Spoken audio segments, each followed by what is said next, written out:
All right, chat. Chat. All right, so today we're yapping about Sukuna while I edit my actual video that should be dropping in about. Damn, it's gonna drop a little bit later. Then I'm not even gonna lie. I'm like I'm past halfway. Can't even explain it. I'm editing on my phone as we yap today. Let me just put this volume down. Let me make sure my phone is charging. And yeah, we're just gonna be yapping and editing at the same time. And today I wanted to talk about Sukuna because, um, I'm a Sukuna fan. All right, I was Team Sukuna when Gojo was going against Sukuna back in 2023, and I was low key a Sukuna team because like I don't know, I didn't have the confidence to say that I was Team Sukuna. It was really stupid, but yeah, I've always been a Sukuna fan, and so during the during Shinjuku, seeing the slander on Sukuna was just ridiculous to me, right? I even made my own video on it, saying if Sukuna is ruining the manga. I obviously disagree with that, and people were talking about like Sukuna cycle, and the biggest thing for me was binding vow merchant. All right. Now I don't know where this originated from. I really don't. I think it might have. I think it came from this chapter right here. This chapter right here. We'll get into it. I think it came from chapter 258. All right. I think it came from chapter 258, and from then people like I feel like the first person said that Sukuna was a binding vow merchant, and then everybody just ran with it. Everybody just ran with it. The idea is that Sukuna was spamming binding vows throughout all of Shinjuku, which is just objectively not true. Like literally, like it's objectively not true. And I just wanted to basically shut down that narrative because it's really annoying. And there it's a bigger problem, to be honest. Like I don't have a video, but I wanted to make a video to go over JJK fans, the JJK fandom's biggest problem. And the problem was that these guys can't read. That was the freaking problem. Let me see something real quick. Yeah, let's whatever. Anyways, yeah. And yeah, it is a big problem because yeah, someone said that meme, and you could say like it is a meme. It is a meme, right? It's just the fact the same as like Yuta bush camping or Hikari being a bum who only stalls. There's context to it, but at the end of the day, it's a meme. But people genuinely believe that Sukuna was very uninteresting as a fighter, and he just kept spamming binding vows and yada yada yada. So today I just wanted to go over what binding vows Sukuna actually actually undertook. And to the regular viewer, bro, you're gonna be surprised by the minuscule amount. All right, so against Gojo, Sukuna undertook about two binding vows. Against Gojo, it was two binding vows. One of them is this one right here, right? The narrator explains to us in chapter 255 that Sukuna underwent a binding vow to get around the requirements to use World Cutting Slash, right? Because originally the conditions was just to use Enmitten. Enmitten is the hand sign that he uses when he does a domain expansion. That was literally the requirement back then. But he didn't have two arms when Gojo cooked him. Let me see if I could pull it up. Oh, that's the other binding ball with that right there. Let me put this over here, but 235. I could have went to 236, but doesn't really matter. Second to last page, right here. So let's just wait for this to load. Why is it taking so long for me to edit? It's only been 4 minutes, but like, bro, it's actually annoying me. But anyways, yeah, you can see Sukuna has one arm, and the other arm is fried. Okay, right? And so he had to use a binding vow to just use it without the requirements, and as a result of that, going forward, he had to make the hand signs, chant, and point to where it's going, right? And so that wasn't the first binding vow, but one of the binding vows used against Gojo himself. The second binding vow, or the first binding vow that he used, was this one, right? It was a quick binding vow to delete the sure hit inside of Gojo's domain and just use it outside to break it from the outside. I mean, you know what I'm saying? I don't really like, you know what I'm saying? I don't think people, when people say that Sukuna's a binding vow merchant, I don't think they're talking about him freaking like masterfully breaking Gojo's flipped barrier technique. Like, they're talking about some other BS, which we'll go into in a second, right?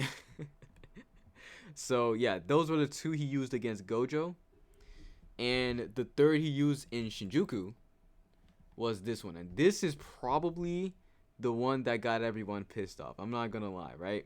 Because it confused everyone, right? The translations weren't correct, and also, again, if you're like a casual viewer and you're going not going through, but you know, hearing all this brain rot from people calling him a binding vow merchant and all this stuff, reading this might piss you off.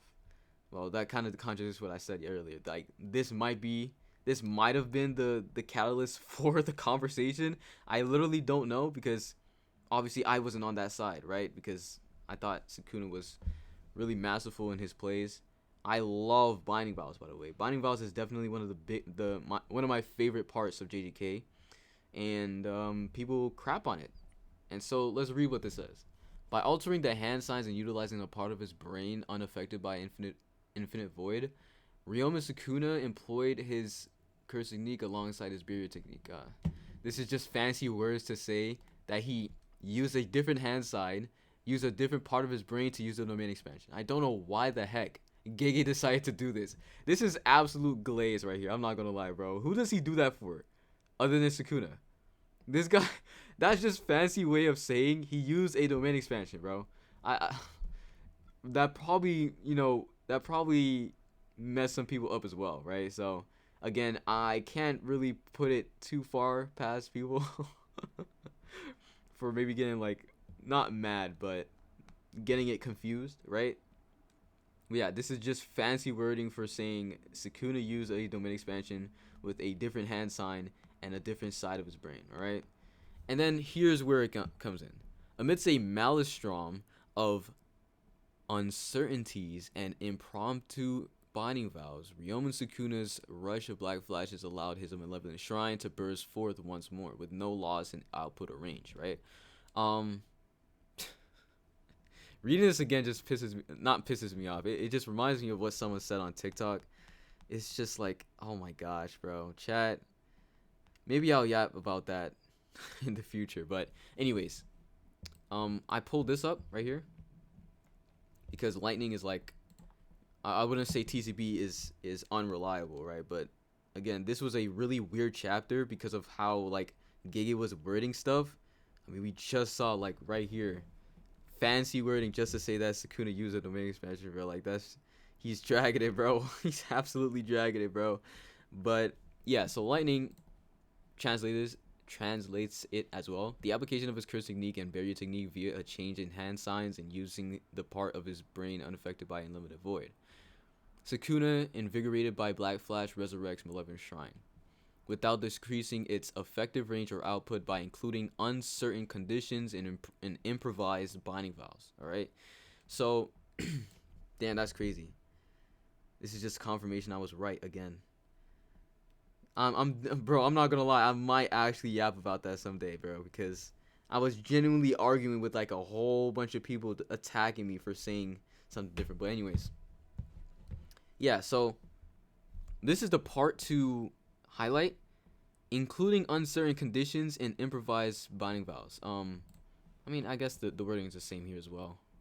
Uncertainties, yeah. So basically, what it's trying to say is that Sukuna put a binding vow on his domain expansion to do this, right? Burst forth his domain expansion with no loss in output or range, so that not so that, he exchanges that with the amount of time it lasts. I can tell the domain is incomplete, and he was correct. It only lasts for 99 seconds, right? That's the binding vow. The binding vow is that he uses his domain expansion, right? But to compensate for the loss of output or range he might have had from his fatigue, it's just not gonna last that long, right? And I like it. I know people like try to say that it makes no sense, but it does, because the only reason why these guys survive is because of how short the domain lasts, bro. This is what I was talking about. Again, like I'm talking about something that people were saying on TikTok, and I guess I'll have to go into it because it puts a little bit more context, right? They were saying that this domain expansion isn't the actual full output, but I think it's clearly, because it says burst forth once more with no loss in output or range. They were trying to say it means that Sukuna himself doesn't lose output. So what about the range part? You know what I'm saying? It sounds really stupid, doesn't it? But and I have to bring it up. That that's what people were saying, because what I was saying was that it does not make sense that it was full range. I mean full output, right? People were saying it doesn't make sense because why would Yuji be able to tank it? And I was like, Yuji can't tank it. Like, he literally cannot. Look at this guy. His symbol domain broke, and this is all he takes. These are all the slashes he takes, and then boom, the slashes stop. Bro, can you compare that to Sukuna? I mean to Gojo in Sukuna's domain, bro? It's not even comparable. It's literally not. It's not even comparable. Look, even this is just proof of what I'm talking about, bro. This is even more. And he's using freaking which one is it? Fallen Blossom emotion? Yeah, Fallen Blossom emotion against him, right? It's just not the same. And I'm saying, like, the only reason why he in quotations tanked it is because it didn't last that long. All you need to do to survive against Malevolent Shrine is a lot of RCT, and eventually you will be overwhelmed. That's the entire point. So yeah, that was the last binding vow Sukuna used during the during Shinjuku. This is the binding vow merchant, right? I know the title says, I know the thumbnail. I know the thumbnail says he used 2 binding vows, but he used 3. Sure, he used 3 during Shinjuku, but one of them was just like, it's I wouldn't say irrelevant, but it's not what people are talking about for real, right? When I think about why people are calling him a binding vow merchant, it's like him getting this insane power up because he's he's sacrificing a little bit of something, right? That never happens, and that's just not indicative of what binding vows are in this story, right? Like, again, just using Sukuna as an example. Sukuna as an example, over here, it literally makes sense. Like, imagine this without Gojo, right? Imagine this scenario without Gojo. His domain would have been absolute buns. The way I envision it is that Sukuna basically made his domain like a donut. That's how it was. It was like a donut. There was no slashes in the middle. It's just a circle. There's just, like, you know what I'm saying? It's a circle outside. That's his domain. And so obviously it would be stronger, because if it was just that domain, who is tanking that? You know what I'm saying? Okay, I gotta explain this better, because I'm still editing, and so I'm dividing my attention. So okay, let me explain this better. All right. The reason why Malevolent Shrine itself as an open barrier domain is a binding vow is because it allows an escape route, right? A regular domain expansion, you can escape, sure, but like that's basically impossible. I'm pretty sure Gojo says that in like one of the first chapters. It's like chapter 13 or 14, right? Malevolent Shrine allows an exit, right? And it allows an exit, so the range is 200 meters. That's why it's so strong, right? So now imagine these are the trade-offs for this specific binding vow, where he deletes the sure hit inside Gojo's barrier. his domain expansion turns into a donut. That by itself is literally a drawback, because imagine he uses that. Let's say, for example, Sukuna uses that right now, right here, right? Imagine Sukuna uses his uses the donut barrier right now. Nothing over here, if you can see my mouse. Nothing over here. Nothing is being hit, and it's just over here. Just that. Just this line right here. That's a terrible domain expansion. So obviously the trade-off is good, where it will be even stronger because only a specific part of the domain expansion is being hit. All right, that's basically what it is.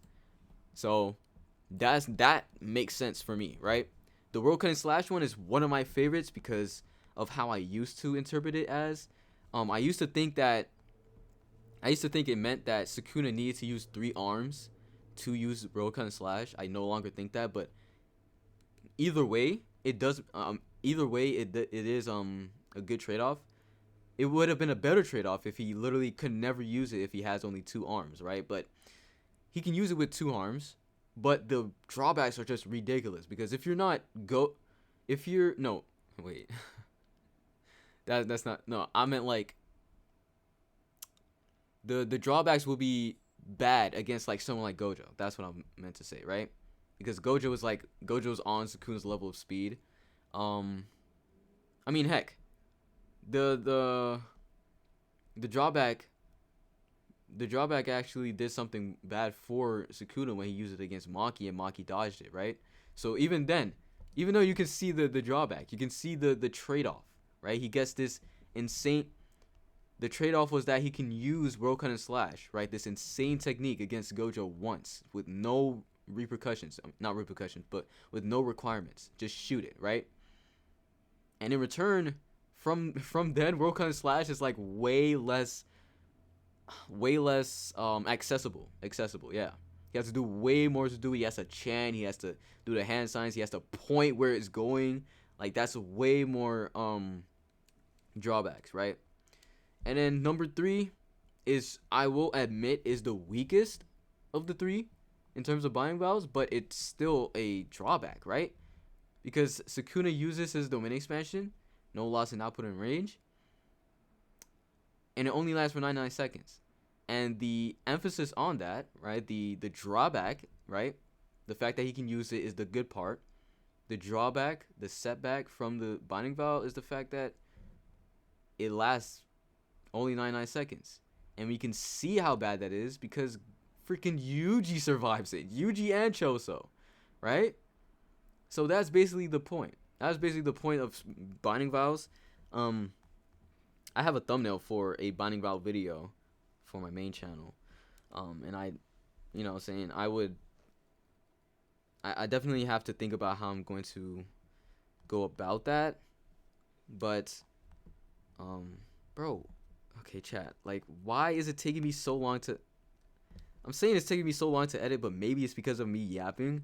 But I don't really know, bro. I don't know. Like, I'm halfway through this specific section, and it's been 5 minutes of me editing, bro. How dumb. Anyways, what was I saying? So yeah, we went over like the drawbacks of each and why it makes sense to me. That's probably what I'm gonna do in the regular video, actually. In the actual video, yeah, that's probably what I'm gonna do. But now I just want to go over like some. Reddit is really stupid, okay? Reddit has always been dumb. That's why I've never been on Reddit. And so yeah, let's look at this real quick, chat. So I looked up binding vow merchant on Google, and it's a whole bunch of Reddit stuff because I guess this originated from Reddit. Everybody just ran with it. Again, he used 3 binding vows. The guy, like, bro, I'd say if there's any more binding vows that people will bring up, it's probably like him changing. I couldn't even tell you, actually. There is no other they might talk about Fuga, actually, which is not a binding vow he used during Shinjuku. He had that, bro. He's had that since before even Shibuya. Like, I think people forget that as well. This is another problem because obviously they don't remember that. I guess they don't really like to read, you know. So it is what it is. But yeah, it was 3. Why does Oh, well, okay, that's crazy. I can't believe I started yapping about something that I was supposed to yap about after showing this. That's crazy. I really just, I'm just like, I'm too good at yapping. Anyways, what was I saying? Well, yeah, you can read that. Why does Gege not mention what the person is giving up while undertaking the binding vow? It takes away the entire thrill of the concept. Because Gege hasn't thought about what to take away. He's basically winging it at the moment. Same thing. Same thing. Why he doesn't show the training arc first. Also, this is just. I hope so. I freaking hope so, bro. Like, what are we like? Oh my gosh, these guys are these guys are stupid, man. Like they speak like they know so much, and it pisses me off when people be like, he's basically winging it at the moment. LMAO. You don't know anything, bro. I just explained it. Bro. If you actually use your brain, you should be able to know. And not Sukuna. Why did I say Sukuna? And Gege, he expects the readers to know, bro. I guess okay. You know what? I will admit maybe like he didn't portray this correctly, right? Because I even had to tell my friend who's like on my level of JJK knowledge about what this binding vow actually did, right? I don't think people actually realize what this domain like this domain binding vow actually did and how it turns the shrine into a donut. I don't think people realize that, and I know that because I can. Okay, I can't really say I know that because I can read, but I know that because I read in between the lines. That's what it is, right? Some people just look at it and they're like, huh, okay, he just took out the sure hit, and they don't really think like, okay, how is that an actual like where's the drawback? And if you read between the lines, you would know the drawback, and I explained it to you guys, right? So it is what it is. Let me see if they're saying anything here. Dismantle is a ranged attack, technique, yet Yuji used it like cleave. Probably has to give up the range for it to work.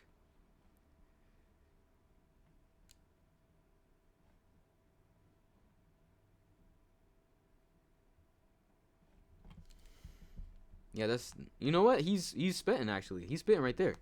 That's another example of like a binding vow where he doesn't have to actually tell you the answer, but like you can see it. Bro, Yuji literally like bro, this is actually hilarious. This is eye opening because I never I don't think about Yuji's binding vow compared to like Sukuna's because Sukuna is the one who gets slandered for his binding vows, right? But yeah, look. Bro, he says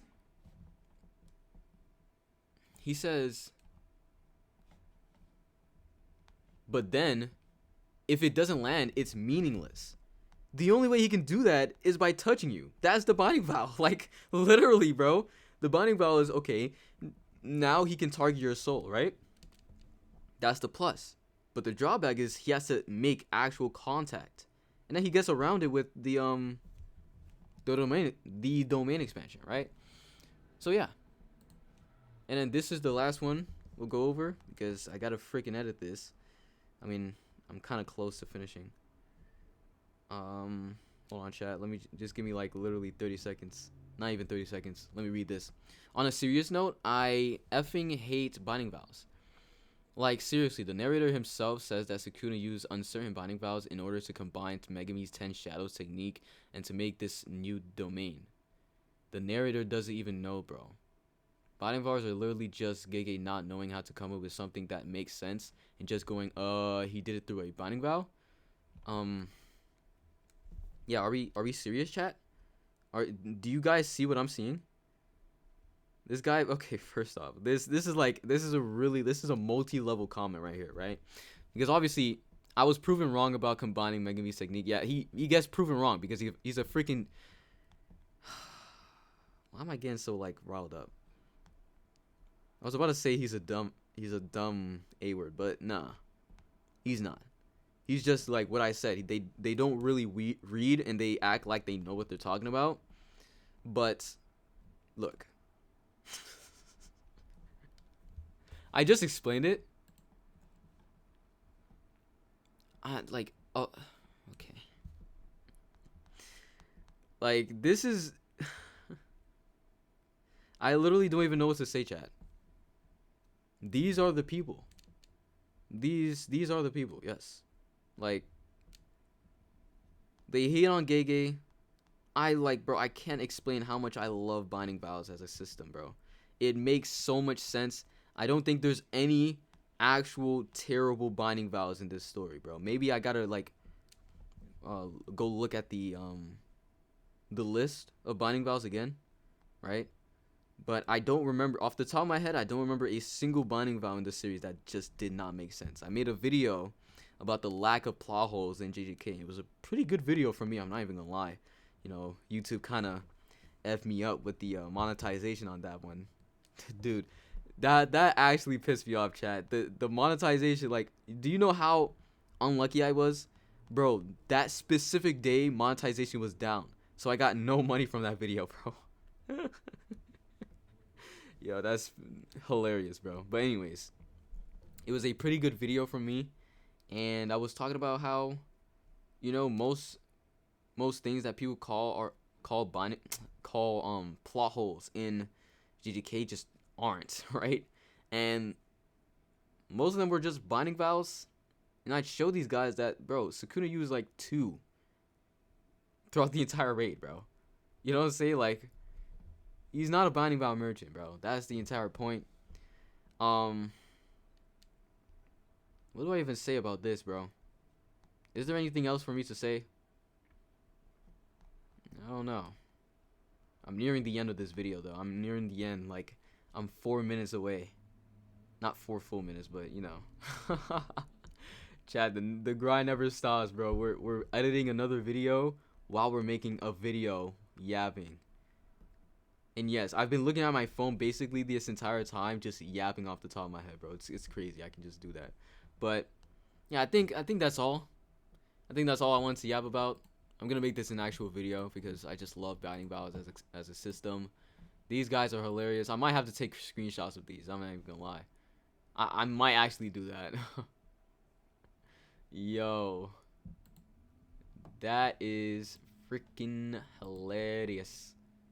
But yeah, man, I'll catch y'all on the next one. Peace.